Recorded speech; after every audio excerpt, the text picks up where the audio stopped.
Her clothes had been stolen. "Cowboy, help me!" the Apache woman pleaded, her voice a raw whisper from the shallow river. The sun was bleeding out across the horizon when Colt Remington rode back from the north pasture. It was the kind of day that grinds a man down, leaving his shirt stuck to his skin and his muscles screaming from pulling fence wire taut. The stream was low this time of year, a lazy snake of water under the cottonwoods. It was the last thing he checked before heading back to the quiet emptiness of his cabin. Colt was a man carved from war and desert dust. At 37, he'd already lived 2 lifetimes, one as a scout for the Army, where he'd seen the devil's work done by men with no one watching, and another as a husband, a life that ended 3 years prior when spring fever stole his wife and left him with nothing but the silence. His ranch was his world now. Honest work, quiet solitude, hands kept busy so the ghosts in his head wouldn't have room to speak. He was thinking of a downed fence post when a shape by the water snagged his eye. A deer, maybe, but the shape was wrong. He swung off his horse, looping the reins over a low branch. His boots crunched in the dry grass as he moved closer. And then he saw her. She stood knee-deep in the murky water, dark hair plastered to her back. Her shoulders were bunched up tight like a cornered cat ready to fight or die. What was left of her dress was in tatters, ripped clean open across her chest. Colt felt his throat tighten and forced his eyes away. Her feet were cut, her arms bruised with marks both new and old. She froze when she saw him, a statue of pure fear. One arm shot across her chest to cover herself. The other pointed to the muddy bank, where a few sad shreds of fabric lay like a warning. Her voice cracked. "They stole my clothes, cowboy. Please, help me." Colt didn't move. He didn't speak. He just stood there, weighing the moment. This woman was trouble. She was running from someone, and bringing her into his home was like inviting a lit stick of dynamite to dinner. But the look on her face, that raw, hunted terror, it sliced right through his caution. He shrugged off his heavy coat. He held it out, moving slow, deliberate, no sudden moves. Her eyes, dark and deep, locked onto his, searching for the trap, for the lie she was sure was coming. After a long, tense beat, she lunged, snatching the coat from his hand. She turned her back to him, curling into herself, clutching the fabric like it was the only solid thing left in the world. "It's all right," Colt murmured, his voice softer than he'd used in years. He helped her up the steep bank, his hand gentle on her elbow. Her skin was ice cold. Her breathing came in ragged, shallow gasps. Up close, he could see the angry red lines of rope burns on her shoulder, just peeking from under the coat. She was half-starved, ribs showing sharp under her skin. She stumbled, and he lifted her onto his horse without a word. She clung to the saddle horn, and as he mounted behind her, her small hands balled up and gripped the back of his shirt. They rode in silence, the dust of the trail rising around them. He could feel her trembling against his back the whole way home. He didn't push the horse. He let the animal take its time. When they reached the cabin, he dismounted first, catching her as her legs gave out. Inside, he lit a lantern. The small flame threw warm, dancing shadows on the rough-hewn walls. The place was simple: a table, 2 chairs, a narrow bed, a wood stove. He hadn't changed a thing since his wife passed. It was easier that way. "You can sit here," he said, laying a folded blanket by the stove. She sank to the floor, still wrapped in his coat, her eyes darting around the room as if expecting the walls to close in. He didn't ask her name. He didn't ask what happened. Not yet. He stoked the fire, set a pot of water to boil, and pulled out his small sewing kit. The dress was nearly torn in 2. He stitched it up, his large, clumsy hands moving with surprising care. She watched him the entire time, her gaze fixed on his hands, judging them. When he was done, the cabin was warm. Her trembling had eased, but the suspicion in her eyes was a hard, cold thing. He sat back on his heels, looking at her properly for the first time. He didn't know who she was, or what kind of men had left her like this. But she was alive, and for tonight, she was safe. That was enough. He set the mended dress aside and leaned against the wall, letting the crackle of the fire fill the long silence. Tomorrow he'd ask questions. Tomorrow he might even ride to town and find the men who did this. But tonight, he would just keep watch. And he had a sinking feeling this was only the beginning. Colt didn't sleep a wink. He sat at the table, his rifle resting across his knees, his eyes locked on the cabin door. The fire burned low, casting long, distorted shadows that writhed on the walls. Behind him, the young woman was curled up in his coat and blanket, her breathing light but uneven. Even in sleep, she wasn't at peace. This wasn't the first time he'd given shelter to someone broken. In the war, he'd patched up soldiers and scouts, men left for dead. But this was different. He didn't know her name. He didn't know what kind of danger was sniffing at her heels. And that unknown was a razor's edge against his throat. The first sliver of dawn bled through the cracks in the shutters. Colt stirred the fire, the crackle and pop of the wood rousing her. She sat up slowly, clutching the coat around her thin frame, her dark hair a wild curtain hiding her face. He set the coffee pot on the stove. "There's a wash basin outside," he said quietly. "No one comes by this early." She hesitated, then gave a small, jerky nod. As she stood, the coat slipped, revealing more of the raw red marks on her shoulder. He quickly looked away, but the image was burned into his mind. He went outside with her, busying himself splitting firewood while she washed her face, her hands trembling in the cool morning air. Back inside, she took her place by the fire again. He poured 2 mugs of coffee and offered her one. She stared at him for a long, silent moment before her hand crept out to take it. "Do you have a name?" he asked, his voice gentle. She spoke through the veil of her hair, a whisper he almost didn't catch. "Isabella." He nodded slowly. "I'm Colt Remington." He gave her a moment, then pressed. "Do you want to tell me what happened?" Her hands were wrapped tight around the warm mug. When she finally spoke, her voice was flat, empty of all feeling. "3 white boys. I was near town. They stopped me. They mocked me. And they took everything." Colt's jaw clenched so hard his teeth ached.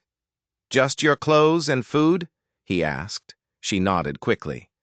"I had a sack of corn. They threw it in the dirt." Her words were clipped, broken, but the shame on her face was a living thing. She stared into the fire, as if seeing their faces in the flames.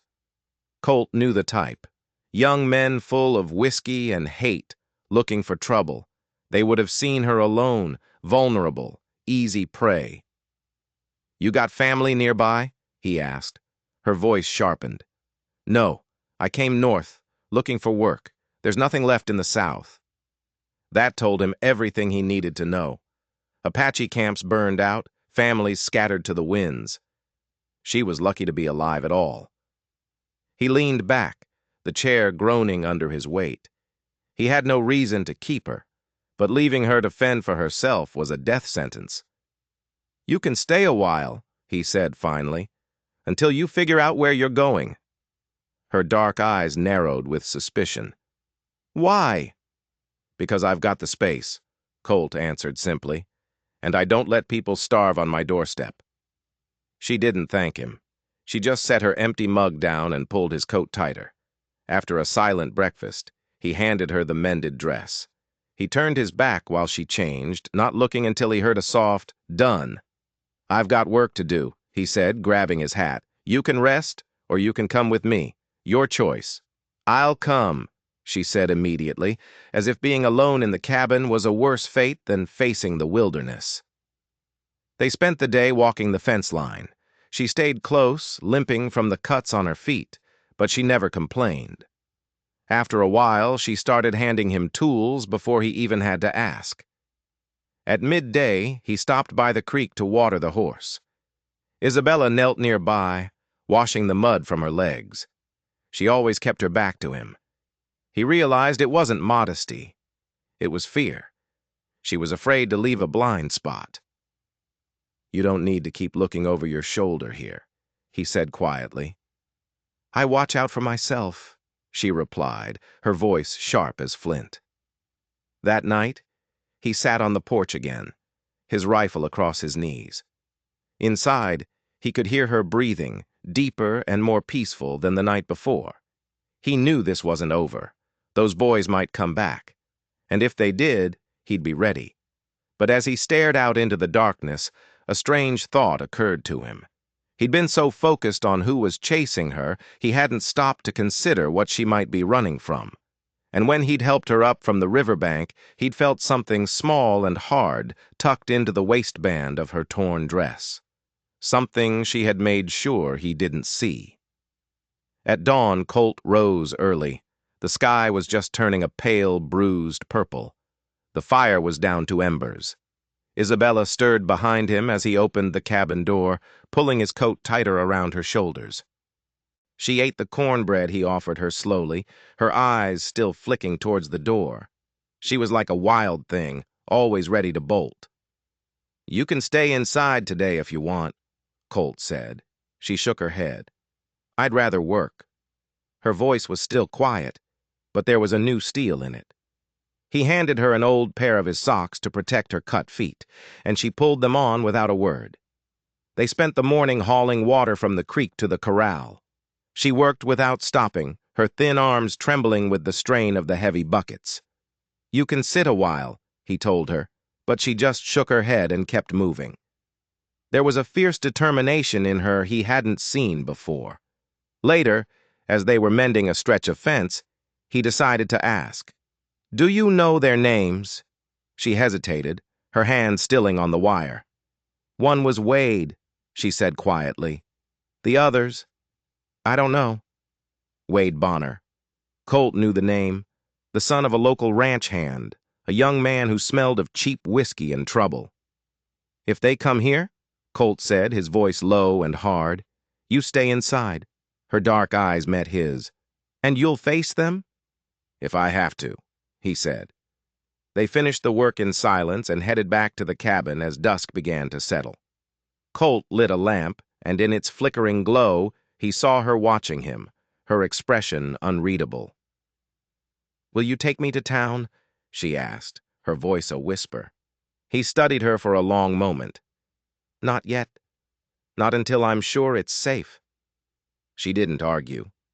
To his surprise, her shoulders seemed to relax, as if she'd expected him to be eager to get rid of her. That night, she mended one of his shirts while he cooked. Her stitches were small and neat. "You sew better than I do," he remarked. A tiny smile touched her lips. "My mother taught me." When the fire burned low, he unrolled his bedroll on the floor, same as the night before. "The cot's for you," he said. She hesitated, then lay down, still wrapped in his coat. It was the first time since she arrived that she hadn't slept huddled on the floor by the fire. Colt stayed awake long after her breathing had evened out. The instinct to keep watch was burned into him, but he wasn't just protecting himself anymore, he was protecting her. Before he closed his eyes, he made a decision. Tomorrow, he would ride to town. He'd find Wade Bonner, and he'd find out what this was really about. Because the story about a stolen sack of corn, it didn't add up. There was something she wasn't telling him, something she was still hiding. And as he drifted off to sleep, he remembered the glint of metal he'd seen tucked in her ruined dress. It wasn't a buckle. It wasn't a button. It looked like a key. The next morning, Colt was up before the sun, cinching the saddle tight. When he stepped back inside the cabin, Isabella was already sitting up on the cot, his coat wrapped around her like armor. "You're riding out?" she asked. Her voice was steady, but her eyes were sharp, missing nothing. "Just to town," he answered, pulling his hat low. "I need to see who's about." "Wade," she muttered, her jaw tight. "Better I find out before he finds his way here," Colt said. He saw her start to rise as if to follow, and he shook his head. It's safer if you stay. Bolt the door. The rifle's behind the table if you need it." She hesitated, then gave a single sharp nod. Her face was pale, but determined. The ride to town was quiet, the air thick with unspoken tension. Colt kept his eyes on the horizon, every gust of wind, every distant sound setting him on edge. The town was just waking up when he arrived. He tied his horse near the feed corral and walked down the boardwalk, the wood groaning under his boots. The sour stink of last night's whiskey hit him before he even pushed through the saloon doors. Frank, the bartender, raised an eyebrow at seeing him so early. Colt ordered a coffee and took a table in the back, his eyes glued to the entrance. He didn't have to wait long. Two young men stumbled in, laughing too loud. One of them, with a sweat-stained hat and a crooked grin, was Wade Bonner. He didn't see Colt at first. When he did, the laughter died in his throat. Wade straightened up, his voice loud enough for the whole saloon to hear. "Well, look who wandered in. Heard you've been keeping yourself a little pet out at your ranch, Remington." Colt didn't move a muscle. "If you've got something to say it to my face." Wade smirked. "She's a wild one, ain't she? We were just having some fun with her." "Fun?" Colt's voice was dangerously low. Wade's smirk widened. "Yeah. See, she had something that didn't belong to her. We were just encouraging her to give it back. A key."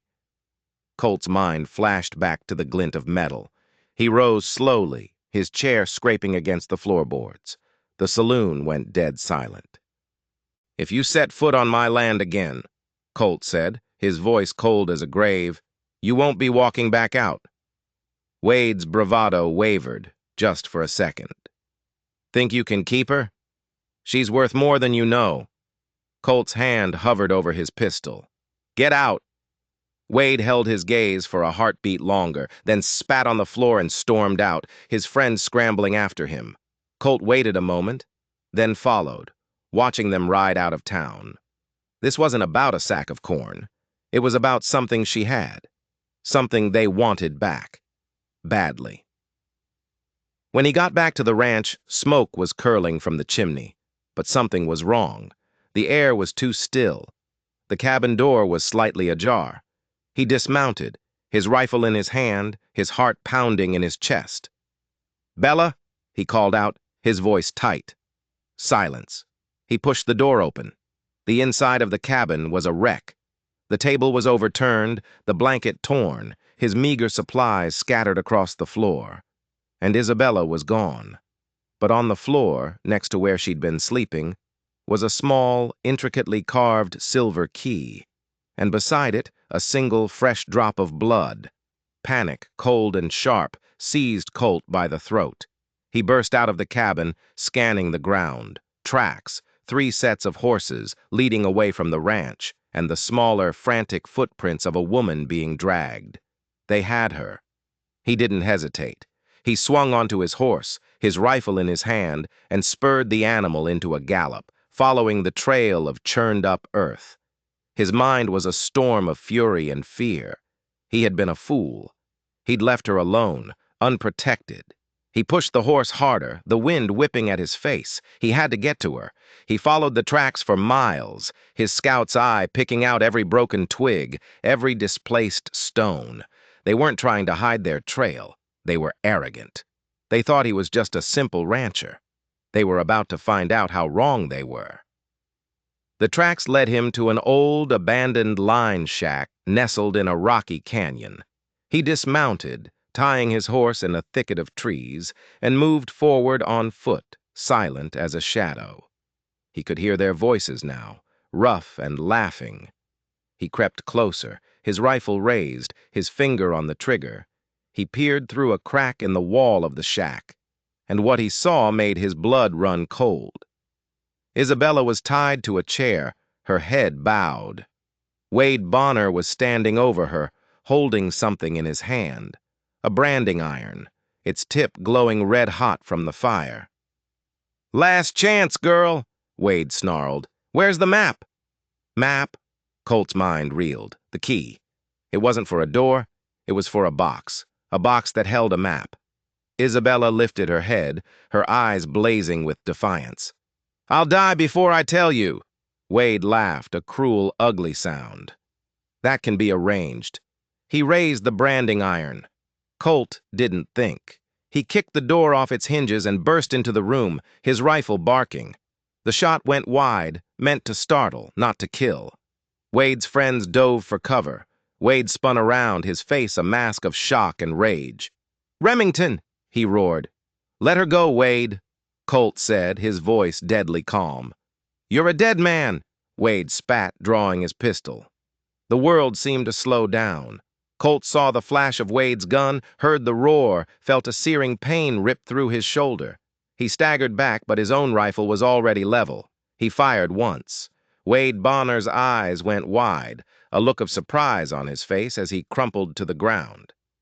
The other two men didn't wait to see what would happen next. They scrambled out a back window and disappeared into the night. Colt rushed to Isabella's side, his shoulder screaming in protest, and cut her free. Her face was bruised, her lips split, but she was alive. She threw her arms around him, burying her face in his chest, her body racked with silent sobs. He held her tight, his hand stroking her hair. "It's all right," he whispered, his voice hoarse. "You're safe now."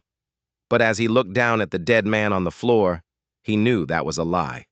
This was far from over. Wade Bonner was just a hired hand. The man who hired him would not be happy, and he would be coming for them. He helped Isabella to her feet. "We have to go," he said, his voice urgent. "Now."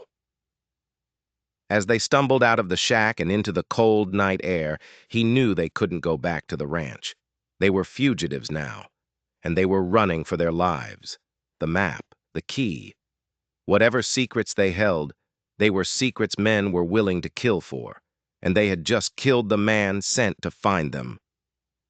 The ride back to the ranch was a blur of pain and adrenaline.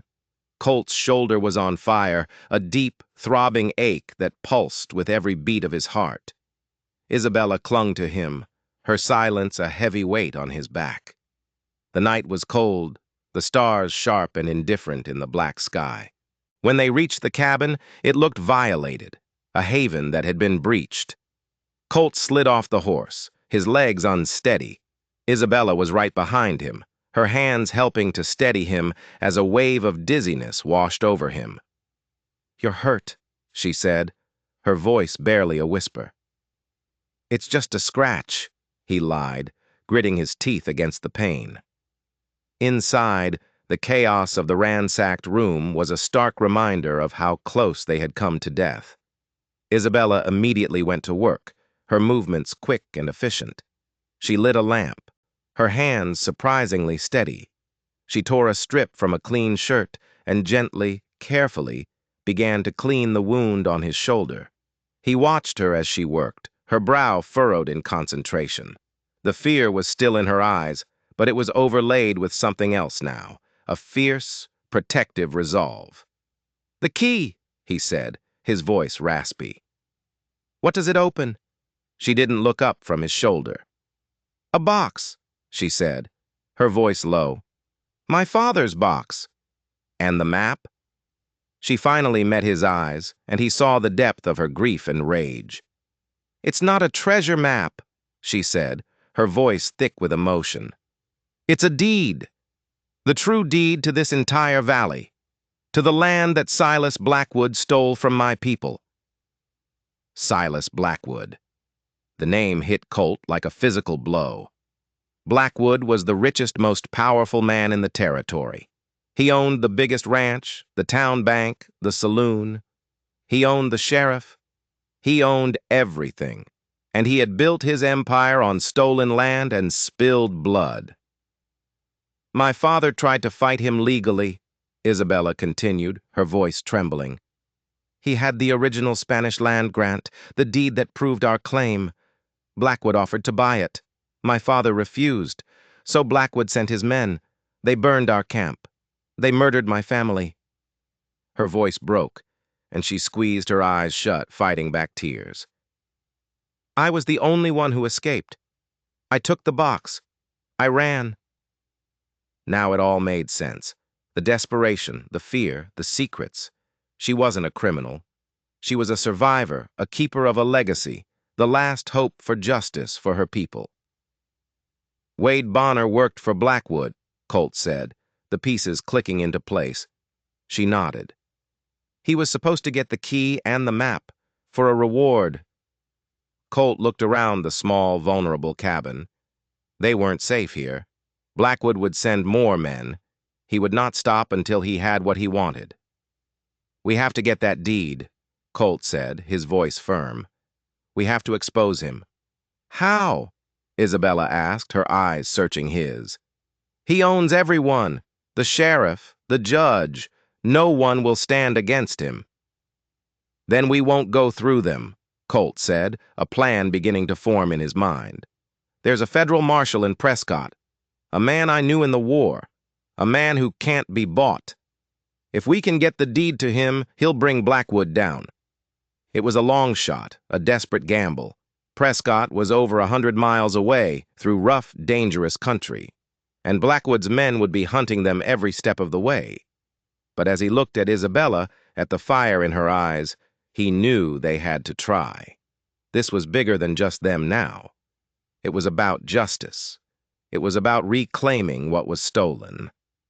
First, he said, we need the box.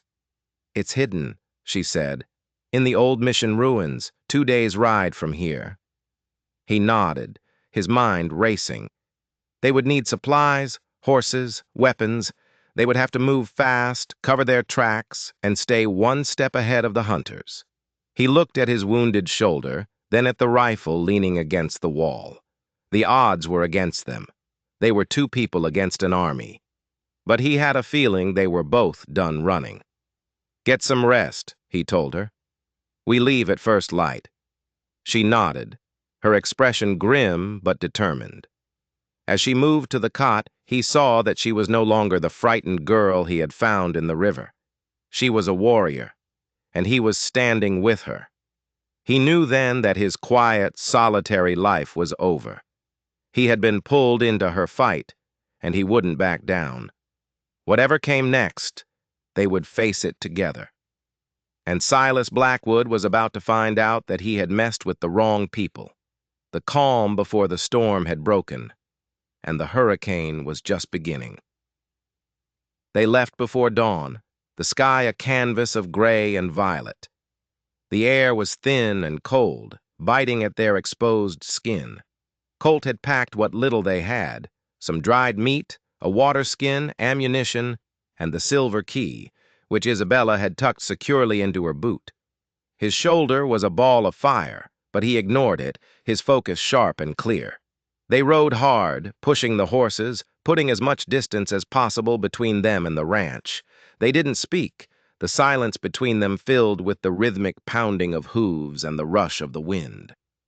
Colt constantly scanned their back trail, his eyes peeled for any sign of pursuit. By midday, they stopped in a small, hidden arroyo to rest the horses and drink some water. The sun was high and hot, beating down on them mercilessly. He'll have men everywhere, Isabella said, her voice flat. He knows all the trails, all the watering holes. Then we won't use the trails, Colt replied, his gaze fixed on the rugged, unforgiving landscape ahead.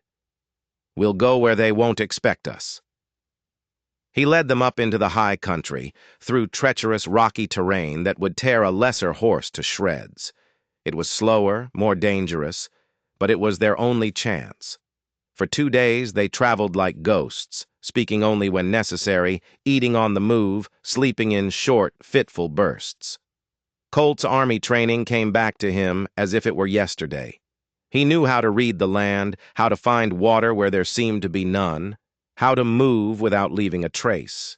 And Isabella, he discovered, was just as capable. She knew the desert, the plants, the animals.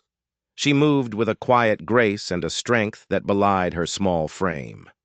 They were a good team, their skills complementing each other, their shared purpose forging a bond between them stronger than steel. On the evening of the second day, they saw it in the distance, the crumbling adobe walls of the old Spanish mission, silhouetted against the fiery sunset. It stood alone in the vast emptiness of the desert, a forgotten relic of a bygone era. "The box is there," Isabella said, her voice filled with a mixture of hope and dread. They approached cautiously, circling the ruins, making sure they were alone. The place was eerily silent, the only sound the wind whistling through the broken arches. They dismounted and entered the courtyard, their boots crunching on the fallen debris. Isabella led him to the back of the mission, to a small, unassuming chapel. The roof had long since collapsed, and the moonlight streamed in, bathing the room in a ghostly silver light. She went to the altar, a simple stone slab, and knelt before it. She ran her hands over the surface, her fingers searching for something. "Here," she whispered, her voice trembling. She pressed a small, hidden catch, and a section of the altar stone slid away, revealing a dark, square hole. Colt held the lantern over the opening. Inside, nestled on a bed of faded velvet, was a small, ornately carved wooden box. It was old, the wood dark and smooth with age.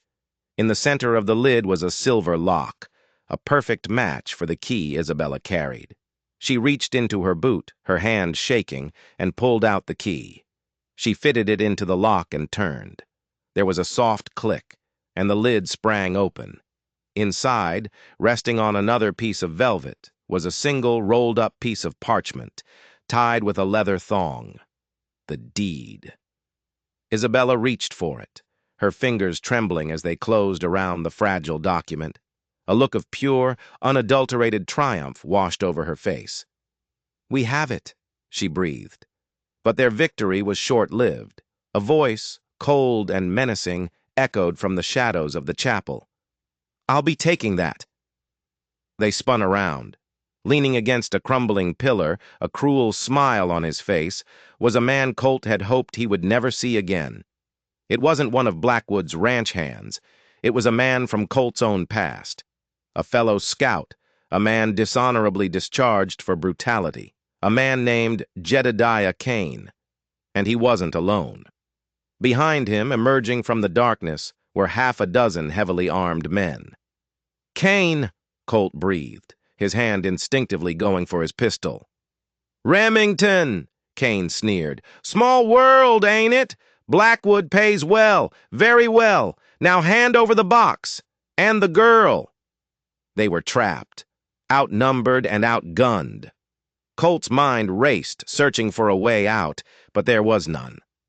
They were cornered. Isabella clutched the deed to her chest, her eyes wide with terror. This was it. They had come so far, only to fail at the very end. But Colt wasn't ready to give up. He looked at Isabella, at the deed in her hands, at the determined set of her jaw. They had a promise to keep. He met Kane's cold, dead eyes. "You'll have to kill me first," he said, his voice ringing with defiance. Kane's smile widened. "That," he said, cocking his rifle, "is exactly the plan." The chapel exploded in a cacophony of gunfire and shouting. Colt shoved Isabella behind the stone altar and returned fire, his pistol bucking in his hand. The air filled with the acrid smell of gunpowder and the sting of flying debris. Kane's men were professionals, moving with a cold, calculated efficiency. They pinned Colt down, their bullets chipping away at his cover. He was running out of ammunition, his wounded shoulder screaming in agony. Suddenly, Isabella grabbed his arm. "There's another way," she hissed, her voice urgent. "A tunnel! The priests used it to escape raids!" She pointed to a section of the floor behind the altar. Colt kicked at the loose flagstones, revealing a dark, narrow opening. "Go!" he yelled, firing his last two shots to cover her retreat. She scrambled into the tunnel without a moment's hesitation. Colt dove in after her, just as a hail of bullets ripped through the space where he had been standing. He pulled the flagstone back into place, plunging them into absolute darkness. They could hear the muffled shouts of Kane's men above them. The tunnel was tight, claustrophobic, the air thick with the smell of damp earth and decay. They crawled on their hands and knees, the rough stones scraping their skin. "Where does this lead?" Colt whispered, his voice hoarse. "To the old well, outside the mission walls," she replied, her voice shaky but determined. They moved as quickly as they could, their hearts pounding in their chests. The sounds of their pursuers grew fainter, but they didn't dare to slow down. After what felt like an eternity, they saw a faint circle of light ahead. The well. Isabella pushed aside the rotting wooden cover, and they emerged into the cool night air, gasping for breath. They had made it. They had escaped. But as they looked back at the mission, their hearts sank. Their horses were gone. Kane's men had taken them. They were stranded in the middle of the desert on foot, with 100 miles of unforgiving wilderness between them and safety. And Kane, a man who knew how to track as well as Colt did, would be on their trail as soon as the sun came up. Isabella clutched the precious deed in her hand. "What do we do now?" she asked, her voice filled with despair. Colt looked out at the vast, star-dusted desert. The odds were impossible. Their chances of survival were slim to none. But he looked at Isabella, at her courage, her resilience, and he felt a surge of determination. "We walk," he said, his voice grim. "We walk, we fight, and we don't stop until we get this deed to Prescott. Or we die trying." He took her hand, his grip firm and reassuring. Together they turned their backs on the ruined mission and started walking, two solitary figures against the immense, hostile beauty of the desert night. The hunt was on, and they were the prey. The desert was a relentless enemy. By day, the sun was a hammer, beating down on them, sucking the moisture from their bodies. By night, the temperature plummeted, the cold seeping into their bones. They walked until their feet were raw and bleeding, their bodies screaming with exhaustion. Colt pushed them onward, his knowledge of the wilderness their only lifeline. He found hidden seeps of water enough to keep them from dying of thirst. He taught Isabella how to find and eat grubs and insects, a grim but necessary source of protein. Days blurred into a nightmare of heat, thirst, and pain, but they never stopped. They were driven by a desperate, shared purpose. The deed, tucked safely inside Colt's shirt, was a constant reminder of what was at stake. One evening, as they huddled for warmth behind a cluster of rocks, Isabella began to shiver uncontrollably. Her skin was hot to the touch, her eyes glassy with fever. The harsh conditions had taken their toll. She was sick. Colt's heart clenched with fear. He couldn't lose her. Not now. Not after everything they had been through. He bathed her forehead with the last of their water, murmuring words of comfort, trying to will his own strength into her. "I'm sorry, Colt," she whispered, her voice weak. "I'm slowing you down." "Don't be foolish," he said, his voice rough with emotion. "We're in this together. We get out of this together." He spent the night watching over her, his fear a cold knot in his stomach. By morning, her fever had broken, but she was weak, barely able to stand. He knew they couldn't go on like this. They needed help. They needed a miracle. And then, as the sun rose, casting long shadows across the desert floor, he saw it. A thin plume of smoke, rising in the distance. It could be Kane. It could be a trap. But it could also be their only chance. "Stay here," he told Isabella, helping her into a small, hidden cave. "I'll be back." He moved towards the smoke, his rifle at the ready, every sense on high alert. As he drew closer, he saw a small makeshift camp, and sitting by the fire, a rifle across his lap, was a man he never expected to see again. It was an old Apache warrior, a man named Cale, a man Colt had once saved during the war, a man who owed him a life debt. Cale looked up as Colt approached, his weathered face unreadable. He showed no surprise, as if he had been expecting him. "You are far from your home, Remington," Cale said, his voice a low rumble. "I need your help," Colt said, his voice raw with desperation. He quickly explained their situation, the stolen deed, Silas Blackwood, the men hunting them. Cale listened in silence, his dark eyes never leaving Colt's face. When Colt had finished, the old warrior stood up. "The man you speak of, Blackwood, he is a snake who poisons the land. My people have suffered at his hands as well." He looked past Colt, towards the distant mountains. "You saved my life once. Today I will repay that debt, and I will help you fight this snake."